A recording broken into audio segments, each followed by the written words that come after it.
Have you ever had a lucid dream? I've had a few over the years. They've always been accidental. At some point during the dream, I've realized I'm fucking dreaming here, aren't I?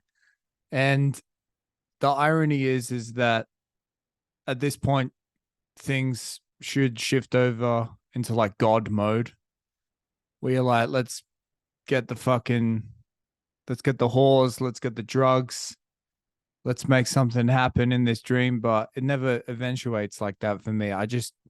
All the fun gets sucked out of the dream once I realize I'm dreaming. I just, whichever characters are in the dream, I just kind of sidle up to them and I'm like, yeah, hey, this is a dream, isn't it? And they're like, that's right, you're in a dream. And I just walk around, do a few more laps of wherever I am, and then eventually I wake up. It doesn't, I've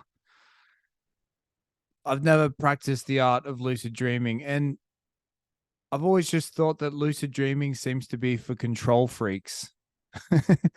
Like the one part of your life where if you're a control freak, maybe your subconscious would have an opportunity to get a message around the fucking reinforced steel perimeter that is your mind.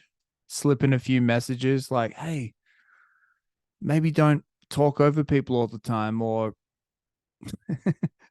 yeah, don't be don't be a dick to your colleagues because everyone hates your fucking guts, man.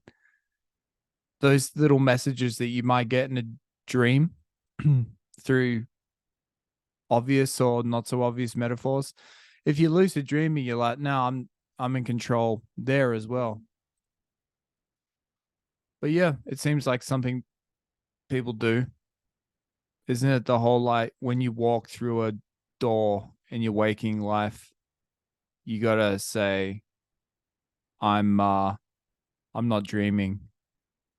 And then one time you're gonna do it in the dream. Is that how it works? And then if you just keep doing that, eventually you're gonna come across a doorway in your dream, and then you're gonna say, I'm not dreaming, and then you're gonna go, but ha ha, hey, I am dreaming. But if the dream was ultra realistic, if you had a high def dream when you went through the doorway, maybe you would just believe it when you said, I'm not dreaming. I don't fucking know.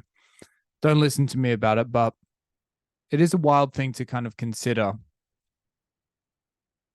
And it just makes me wonder like, there are the control freaks who are probably lucid dreaming because they're like, yeah, I can't have any of the pesky subconscious distorting every part of my reality that's under my control.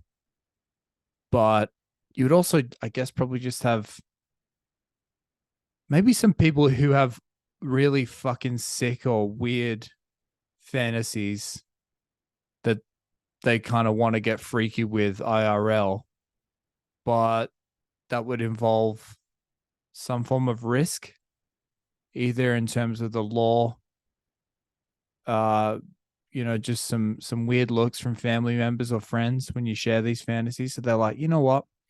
If I get good at lucid dreaming, I can kick the tires on all this weird shit in a safe space in my mind. Is it like once you lucid dreaming, once you kind of do the doorway trick and you're like, all right, I'm gonna dream. Do you basically have is it like is it like fucking Aladdin? The genie appears and you're like, you can have whatever the fuck you like. You can be like, in the next room, there's gonna be a donkey getting a blowjob from a fucking swarm of bees, and then a llama's gonna walk around bleating, wearing an orange scarf, and then you click your fingers and then it's done. Can you literally have everything? Or does your brain tap? Is do your brain tap out at a certain point? Like, let's wake this cunt up. Like, not even a judgmental thing. It's just like, yeah, like when your phone gets too overloaded, you haven't deleted some photos and videos in a while. You've got some pods backed up. You've downloaded pods instead of just streaming them, and your phone like halfway through using an app, that app just quits. Maybe if you make such an elaborate request, lucid dreaming, your brain's like, yeah, fuck this cunt, get him up. He's tiring me out. The day hasn't even started yet, and he's coming up with these weird requests. Let's wake his ass up. Who's doing that? Who's like the boss of when you get up, when you're lucid dreaming? Who decides that? Do you decide that when you're lucid dreaming, or is there like another boss? Ah, you think you've mastered the main boss, your subconscious, but there's like a little man behind the Wizard of Oz type of deal. So yeah, let me know. Any lucid dreamers out there? Let me know your experiences. I'm keen to judge them. Jokes. I just want to hear about them so I can learn more. All right, catch you on the next one.